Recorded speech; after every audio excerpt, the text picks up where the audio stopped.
Bollywood silver screen presenting Atlas. साल होता है सन 2043 यानी कि भविष्य की दुनिया। ये वो दुनिया है जब आर्टिफिशियल इंटेलिजेंस की तादाद बहुत ज्यादा है। वक्त हालात पूरी तरह से बदल चुके हैं क्योंकि एआई ने यानी कि आर्टिफिशियल इंटेलिजेंस ने इंसानों के खिलाफ जंग का ऐलान कर दिया है।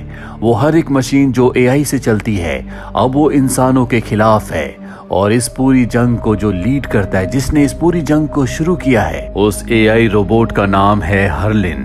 दरअसल हर्लिन को बनाने वाले वैज्ञानिक ने उसे अपनी बेटी की रक्षा के लिए, उसकी देखभाल के लिए बनाया था। हर्लिन ने शुरू में ऐसा किया भी, पर अचानक से एक दिन उसने अपने कोड्स को बदल दिया। वो इंसानों के खिलाफ हो गया। हर्लिन ने न सिर्फ अपने कोड्स को बदला बल्कि उसने बाकी रोबोट्स के कोड्स को भी बदल दिया और अपनी पूरी एक टीम बनाई, जिसके बाद पूरी दुनिया में एआई ने लगभग 10 करोड़ लोगों को मार दिया। और अब सरकार ने एक ऑर्गेनाइजेशन को बनाया जो इनके खिलाफ लड़ेगी। उसका नाम है आईसीएन। आईसीएन ने लगभग सभी एआईस का खात्मा कर दिया। इसी तरह से 28 साल बीत जाते हैं और 28 सालों के बाद आईसीएन को पता चलता है कि एक जगह पर एक एआई है। आईसीएन की टीम वहां पर पहुंच जाती है, पर वो जो एआई होता है बहुत ही पावरफुल होता है। इस एआई का नाम कास्का होता है जो आईसीएन की टीम के ऊपर पूरी तरह से हावी हो जाता है, पर आईसीएन की टीम उसे इलेक्ट्रिक शॉक देकर अपने कब्जे में ले लेती है। दूसरी तरफ हमें एटलस को दिखाया जाता है जो 28 सालों के बाद अब बहुत बड़ी हो चुकी है। वो अपने घर पर अकेली रहती है और तभी टीवी पर न्यूज आती है जिसमें जनरल बताते हैं कि बहुत जल्दी एक नए मिशन को शुरू किया जाएगा। इस मिशन के तहत ये किसी भी कीमत पर हर्लिन को पकड़ लेंगे और इस मिशन में एटलस भी इनका साथ देगी।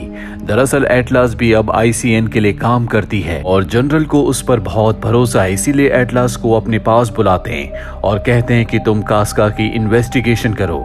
हालांकि जो कर्नल होते हैं वो ऐसा नहीं चाहते, पर जनरल के कहने पर वो उसे इजाजत दे देते हैं और अब एटलस उस जगह जाती है जहां पर कास्का होता है। कास्का की पूरी बॉडी को डिसमेंटल कर दिया गया है ताकि वो किसी पर हमला ना कर सके। एटलस उससे पूछती है कि मुझे बताओ कि हर्लिन कहां पर है। वो कहता है कि मैं तुम्हें कभी नहीं बताऊंगा। एटलस कहती है कि तुम्हारे बताने की कोई जरूरत नहीं है, तुम्हारे दिमाग के कोड से मैंने पता लगा लिया है कि हर्लिन इस वक्त कहां पर है। ये सुनने के बाद कास्का अपने दिमाग में उन कोड्स को रिवाइज करता है और यहीं पर वो एटलस के जाल में फंस जाता है, क्योंकि जब वो अपने दिमाग में कोड्स को रिवाइज करता है तो वो सारे के सारे कोड्स एटलस को पता चल जाते हैं और अब उसे पता है कि हर्लिन कहां पर है। कास्का को जब पता चलता है कि एटलस ने उसे धोखा करके सही कोड्स का पता लगा लिया है, यानी कि हर्लिन की लोकेशन का पता उसे चल चुका है, तो वो गुस्से में अपने मुंह से एक वेपन से उसके ऊपर हमला करता है। पर उसे नहीं पता होता कि इन दोनों के बीच में एक इनविजिबल दीवार है जिससे एटलस उसके हमले से बच जाती है। अब एटलस सारे कोड्स लेकर अपने सीनियर्स के पास जाती है जहां पर इन सबको पता चलता है कि हर्लिन इस वक्त अर्थ पर नहीं है बल्कि वो दूसरे प्लेनेट पर है। ये सब प्लान बनाते हैं कि ये उस प्लेनेट पर जाएंगे और हर्लिन को पकड़कर यहाँ पर लाएंगे, जिसके बाद ये पता लगाएंगे कि हर्लिन ने अपने कोड्स को क्यों बदला, क्यों वो इंसानों के खिलाफ हो गया। पर एटलस ऐसा नहीं चाहती क्योंकि उसे लगता है कि अगर हर्लिन को वापस अर्थ पर लाया गया तो पहले की तरह अर्थ पर डिस्ट्रक्शन करेगा, जिससे लाखों करोड़ों लोगों की जान चली जाएगी। और एटलस की बात को यहाँ पर नहीं माना जाता। इसके बाद एटलस को कुछ रोबोट से मिलवाया जाता है। ये बहुत ही आधुनिक रोबोट्स हैं जिन्हें हर्लिन किसी भी कीमत पर अपने कब्जे में यानी कि हैक नहीं कर सकता। ये इंसानों के दिमाग से जुड़े हुए होते हैं, यानी कि रोबोट्स और इंसान एक दूसरे से दिमागी तौर पर जुड़े हुए हैं। एटलस कहती है कि इस तरह के रोबोट्स बनाना पूरी तरह से इलीगल है। आज से 28 साल पहले इसी तरह की गलती हुई थी जिस वजह से दुनिया को बहुत खामियाजा भुगतना पड़ा था। पर कर्नल उसे बताते हैं कि इसका जो कोड है, यानी कि वो न्यूरो लिंक जो इंसानों को और रोबोट्स को दिमागी तौर पर आपस में जोड़ता है, ये और किसी ने नहीं बल्कि तुम्हारी मॉम ने बनाया था। और अब इन सभी बड़े बड़े रोबोट्स को सोल्जर्स अपने दिमाग से कंट्रोल करेंगे। कर्नल कहते हैं कि हमारे पास इसके अलावा कोई रास्ता नहीं है। एटलस को उनकी बात माननी पड़ती है और अब ये सब के सब अर्थ से उस प्लेनेट की ओर निकल पड़ते हैं जहां पर हर्लिन रहता है। बहुत लंबा सफर तय करने के बाद ये उस प्लेनेट के पास पहुंच जाते हैं जहां पर हर्लिन है। यहाँ पर एटलस सबके पास आती है और कहती है कि हमारा जो भी प्लान है वो हम पेपर्स के ऊपर लिखेंगे। ये सुनकर सब हैरान हो जाते हैं क्योंकि ये वो वक्त है जब हर चीज कंप्यूटर से की जाती है, पेपर्स का कोई भी इस्तेमाल नहीं नहीं करता। एटलस सबको समझाती है कि अगर हम ये कंप्यूटर पर या किसी भी गैजेट पर करेंगे तो हर्लिन को हमारे प्लान के बारे में पता चल सकता है। इसके बाद सब अपने न्यूरो लिंक निकाल देते हैं और ये प्लान को डिस्कस करते हैं, जहां पर एटलस बताती है कि जिस प्लेनेट पर हम पहुंचने वाले हैं, जहां पर हर्लिन छुपा हुआ है, वो इंसानों के अनुकूल नहीं है। वहां पर बहुत तूफान आते हैं, साथ ही वहां पर बिजली के झटके भी लगते हैं। अब कर्नल भी यहाँ पर आ जाते हैं, जो सबको आगे के प्लान के बारे में बताते हैं और तभी इनके स्पेसशिप के ऊपर हमला हो जाता है जो हर्लिन के रोबोट्स ने किया होता है। ये सब के सब अपने रोबोट्स के साथ जुड़कर उनके अंदर बैठ जाते हैं और स्पेसशिप के बाहर हर्लिन के रोबोट से लड़ना शुरू कर देते हैं। कर्नल एटलस को बताते हैं कि हमारे पास एक कार्बन बॉम्ब है जिससे हम यहाँ पर पूरे के पूरे प्लेनेट को हर्लिन के साथ डिस्ट्रॉय कर सकते हैं। और ये बताने के बाद वो एटलस को एक रोबोट के अंदर डाल देते हैं और स्पेसशिप से बाहर फेंक देते हैं क्योंकि स्पेसशिप क्रैश होने वाला है। एटलस को ये रोबोट कंट्रोल करना नहीं आता, इसीलिए उसे कुछ पता नहीं होता कि वो इसे किस तरह से मूव करे।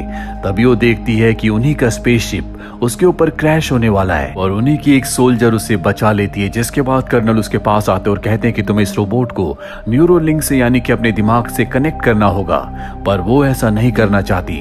जिसके बाद वो उस प्लेनेट पर गिर जाती है। चारों तरफ जंग चल रही होती है, इसीलिए उसकी मदद करने के लिए यहाँ पर इस वक्त कोई नहीं आ सकता।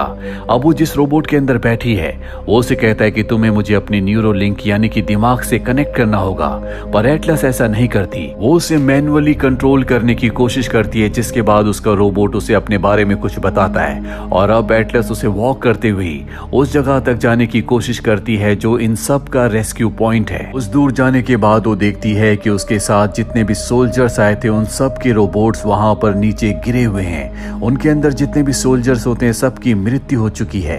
यह देखकर उसे बहुत दुख होता है। यहाँ पर कर्नल का रोबोट भी होता है जिसके अंदर कर्नल नहीं होते, जिससे वो समझ जाती है कि कर्नल शायद अब भी जिंदा है। तभी यहाँ पर हर्लिन के बहुत सारे रोबोट्स आ जाते हैं। वो देखती है कि कास्का, जिसके दिमाग से उसने इस प्लेनेट की इंफॉर्मेशन निकाली थी जिसे अर्थ पर आईसीएन ऑर्गेनाइजेशन ने अपने कब्जे में ले लिया, वो यहाँ पर है। उसे कुछ समझ नहीं आता और अब ये उसके ऊपर हमला कर देते हैं, पर उसका रोबोट यहाँ से उसे लेकर भागना शुरू कर देता है। वो भागते भागते एक तूफान में फंस जाता है। यहाँ पर हर्लिन के रोबोट्स भी उसका पीछा कर रहे होते हैं और अब एटलस को समझ में आ जाता है कि उसका अंत नजदीक आ चुका है। इसीलिए वो अपने रोबोट से कहती है कि तुम्हारे पास जो आयरन बॉम्ब है उसका इस्तेमाल करो।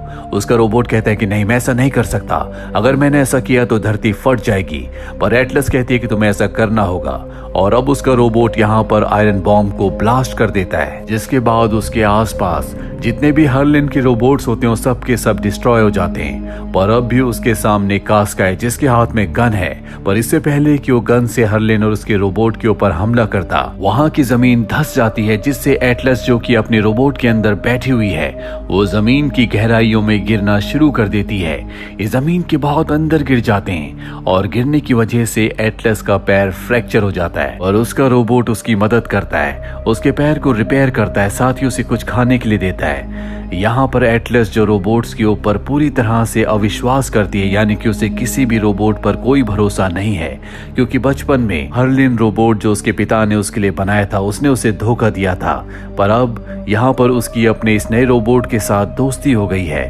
वो कहता है कि तुम न्यूरो लिंक को पहन लो, इससे मैं तुम्हारे दिमाग से कनेक्ट हो जाऊंगा, हम दोनों का दिमाग एक दूसरे के साथ सिंक हो जाएगा। हालांकि एटलस मान तो जाती है, लेकिन अब भी वो अपने रोबोट को अपने दिमाग का एक्सेस नहीं देती, जिस वजह से ये दोनों एक दूसरे से दिमागी तौर पर नहीं जुड़ पाते। इन दोनों के बीच में आर्गुमेंट्स होते हैं, जिसके बाद एटलस अपने दिमाग का कुछ हिस्से का एक्सेस उसे दे देती है। उसके रोबोट को पता चलता है कि इनके पास 14 घंटे हैं, 14 घंटों के बाद वो शट डाउन हो जाएगा। अब ये दोनों के दोनों जमीन के ऊपर आ जाते हैं और जब ये आगे बढ़ रहे होते हैं इनके सामने एक बार फिर से कास्का आ जाता है, लेकिन इस बार एटलस का रोबोट उसका सामना करने के लिए पूरी तरह से तैयार है। उसने उसके रास्ते में कई सारे बॉम्ब बिछा दिए होते हैं, वो सब के सब ब्लास्ट होना शुरू हो जाते हैं और जब ये उसके पास आते हैं तो देखते हैं कि कास्का का धड़ अब खत्म हो चुका है। उसका अब सर ही सर बचा है जिसे एटलस डिस्ट्रॉय कर देती है और अब वो अपने रोबोट से बोलती है कि हमें उस जगह जाना होगा जहां पर हर्लिन है। पर उसका रोबोट मना कर देता है। एटलस इसका कारण पूछती है। वो बताता है कि अगर हम उस तरफ गए तो हम जिंदा नहीं बचेंगे, हमें रेस्क्यू पॉइंट पर जाना होगा। पर एटलस उसकी बात नहीं मानती क्योंकि उसे पता है कि हरलिन से पूरी इंसानियत को, अर्थ को खतरा है। वो उसकी बॉडी से यानी कि रोबोट से बाहर निकलना चाहती है, पर अब क्योंकि उसका दिमाग न्यूरो लिंक से रोबोट से कनेक्टेड है, इसीलिए वो उसके माइंड को कंट्रोल करके उसे ऐसा करने से मना करता है। यहाँ पर हमें एटलस की बचपन की यादों को दिखाया जाता है जो उसे हमेशा डिस्टर्ब करती है। जब वो बहुत छोटी थी और हरलिन रोबोट जो उनके साथ उन्हीं के घर पर रहा करता था, जिसका दिमाग उसकी मॉम के दिमाग के साथ कनेक्टेड था, हरलिन ने अपने दिमाग से एटलस की मॉम के दिमाग को मैनिपुलेट किया और उन्हें अपनी जान लेने पर मजबूर कर दिया। और यही एक कारण होता है जिस वजह से कभी भी वो किसी भी रोबोट, किसी भी एआई पर विश्वास नहीं करती और ना ही वो अपने दिमाग को न्यूरो लिंक से रोबोट के साथ कनेक्ट करना चाहती थी। पर अब उसका दिमाग उसके साथ कनेक्टेड है। जब उसके दिमाग में सारी यादें आती है तो उसका रोबोट भी ये सब कुछ देख लेता है, जिसके बाद वो एटलस से माफी मांगता है। एटलस कहती है कि हमें उस लोकेशन पर जाना होगा जहां पर हरलिन है। वहां पर जाने के बाद मैं अपनी टीम, अपनी ऑर्गेनाइजेशन को यानी कि आईसीएन को हरलिन की लोकेशन यहां से भेज दूंगी, जिसके बाद आईसीएन उसकी लोकेशन पर हमला करके उसके साथ उसके सभी रोबोट्स का खात्मा कर देगी। और अब उसके रोबोट को उसकी बात माननी पड़ती है। जल्दी उस जगह पहुंच जाते हैं जहां पर हरलिन का पूरा बेस है, पर उसके जो एआई, उसके जो रोबोट्स होते हैं, वो एटलस के रोबोट को शट डाउन कर देते हैं और एटलस को पकड़कर हरलिन के पास ले जाते हैं। हरलिन उसे देखकर गुस्से में आ जाती है क्योंकि उसी की वजह से उसकी मॉम की मृत्यु हुई थी। एटलस को यहाँ पर हरलिन का प्लान पता चलता है। दरअसल वो कार्बन बॉम्ब जिससे ये हरलिन को मारना चाहते थे, हरलिन उसी बॉम्ब से अर्थ पर कई हजारों लाखों लोगों को मारना चाहता है, जिसके बाद वो अर्थ पर पूरी तरह से अपना कब्जा कर लेगा। उस बॉम्ब का एक कोड कर्नल के दिमाग से उसे मिल गया होता है और उसका दूसरा कोड होता है एटलस के दिमाग में, और अब उसे वो कोड भी मिल जाता है, जिसके बाद वो एटलस को बंदी बनाकर उस जगह भेज देता है जहां पर कर्नल भी होता है। कर्नल के पास अब भी वो डिवाइस है जिससे दिमागी तौर पर किसी भी रोबोट से जुड़ सकते हैं, यानी कि न्यूरो लिंक। एटलस उनसे वो डिवाइस लेकर अपने कान पर लगा लेती है और अपने रोबोट को दोबारा से ऑन होने के लिए कहती है। बहुत मुश्किलों के बाद उसका जो रोबोट होता है वो ऑन हो जाता है और अब वो उससे कहता है कि तुम मुझे पूरी तरह से यानी कि 100% अपने दिमाग का एक्सेस दे दो। और अब एटलस ऐसा ही करती है, वो पूरा का पूरा एक्सेस अपने रोबोट को दे देती है, जिसके बाद उसका रोबोट उसके बचपन की सारी मेमोरीज को देख सकता है। वो देखता है कि एटलस जब बहुत छोटी थी तो उसकी मॉम हमेशा अपने काम में बिजी रहती थी, जिस वजह से वो एटलस को टाइम नहीं दे पाती थी और इस वजह से एटलस को हमेशा इग्नोर्ड लगता था। एक दिन वो हरलिन के पास जाती और कहती कि मैं भी तुम्हारी तरह इंटेलिजेंट, स्मार्ट बनना चाहती हूँ, इसीलिए तुम्हारे दिमाग में जो भी इंफॉर्मेशन है वो सारी इंफॉर्मेशन मुझे दे दो। जिसके बाद हरलिन और एटलस न्यूरो लिंक से एक दूसरे के दिमाग से कनेक्ट होते हैं और जब हरलिन एटलस के दिमाग को देखता है तो उसे पता चलता है कि किस तरह से इंसान हमेशा प्रकृति को डैमेज करते हैं, वो बहुत ही डिस्ट्रक्टिव है और अगर इंसान इसी तरह से करते रहे तो एक दिन वो अर्थ को पूरी तरह से खत्म कर देंगे। इससे अच्छा तो एआई है जो इस पूरी की पूरी अर्थ को बचा सकते हैं। ठीक उसी पल वो अपने दिमाग के कोड्स को बदल देता है। यहाँ पर एटलस की मॉम आ जाती है जो न्यूरो लिंक को निकाल देती है, पर अब तक हरलिन पूरी तरह से बदल चुका है। वो एटलस की मॉम को खत्म कर देता है। साथ ही वहां पर जितने भी आर्टिफिशियल इंटेलिजेंस यानी कि जितने भी रोबोट्स होते हैं उन सबको अपनी तरह बना देता है। यहाँ पर अब एटलस का और रोबोट का दिमाग पूरी तरह से 100% सिंक हो चुका है। ये किसी भी कीमत पर हरलिन को रोकना चाहते हैं जो कार्बन बॉम्ब से लाखों करोड़ों इंसानों को मारना चाहता है। ये उस तरफ निकल पड़ते हैं जहाँ पर हरलिन है। इनके सामने रोबोट्स की एक बहुत बड़ी फौज आती है जिसका ये सामना करते हैं। कर्नल भी इनका साथ देते हैं और बहुत सारे रोबोट्स को, आर्टिफिशियल इंटेलिजेंस को मारकर एटलस उस जगह पहुंच जाती है जहां से हरलिन कार्बन बॉम्ब को अर्थ के लिए लॉन्च करने वाला होता है। दरअसल वो पूरी कमांड दे चुका है और अब वो इनके ऊपर हमला कर देता है, लेकिन हरलिन अपने आप को किसी तरह से बचाती है। वो देखती है कि कार्बन बॉम्ब अब लॉन्च हो चुका है जो अर्थ की तरफ जा रहा है, पर इससे पहले कि वो इनकी रेंज से बाहर निकलता, यहाँ पर एटलस एक दूसरे रोबोट के वेपन को उठाकर उस कार्बन बॉम्ब के ऊपर हमला करके उसे डिस्ट्रॉय कर देती है। जिससे हर्लिन को बहुत गुस्सा आता है क्योंकि उसका पूरा प्लान अब चौपट हो चुका है। वो एटलस के ऊपर हमला कर देता है। वो रोबोट के अंदर है। वो उसके रोबोट को बहुत बुरी तरह से जख्मी करके जमीन पर गिरा देता है, जिससे एटलस उसके अंदर बेहोश हो जाती है। उसका रोबोट उसे अपने अंदर से बाहर निकालकर शॉक देता है ताकि वो होश में आ जाए, पर हर्लिन उसके ऊपर हमला कर देता है। रोबोट का एक हाथ कट चुका है। वो एक ही हाथ से हर्लिन का सामना कर रहा होता है। वो पूरी तरह से रोबोट के ऊपर हावी हो जाता है, पर ठीक उसी वक्त एटलस को होश आ जाता है, जो पीछे से उसके ऊपर हमला कर देती है और उसके अंदर से उसके सीपीयू को निकाल कर उसे डिस्ट्रॉय कर देती है, जिससे हर्लिन का खात्मा हो जाता है। यहाँ पर एटलस का जो रोबोट है उसके अंदर अब इतनी पावर नहीं है कि वो यहाँ से जा सके। एटलस कहती है कि मैं तुम्हारे बिना नहीं जाऊंगी, तुम्हारी वजह से आज मैं जिंदा हूँ, तुमने पूरी इंसानियत को बचाया है। वो कहता है कि हम दोनों में से यहाँ से एक ही निकल सकता है। वो उसे ऑक्सीजन देता है, साथ ही उसकी फेवरेट कैंडी भी। एटलस बहुत ज्यादा इमोशनल हो जाती है, जिसके बाद उसे यहाँ से रेस्क्यू पॉइंट जाना पड़ता है। अगली सुबह अर्थ से रेस्क्यू टीम यहाँ पर आ जाती है, जो एटलस को अपने साथ ले जाती है। अर्थ पर वापस आने के बाद एटलस, जो हमेशा डिप्रेस रहा करती थी, जिसकी बचपन की यादें उसे हमेशा परेशान किया करती थी, अब वो पूरी तरह से नॉर्मल है। एटलस को बताया जाता है कि हर्लिन का जो कॉम्प्लिकेटेड सीपीयू है उसे एनालाइज करने में, उसकी पूरी इंफॉर्मेशन प्राप्त करने में शायद कई साल लग जाए, पर एटलस अब खुद हर एक खतरे के लिए तैयार है। एटलस को एक रोबोट दिया जाता है क्योंकि अब वो एक रेंजर बन चुकी है, यानी कि एक योद्धा। और जब वो उस रोबोट के पास जाती है तो उसे पता चलता है कि ये उसका वही रोबोट है जिसके साथ मिलकर उसने हर्लिन का खात्मा किया था।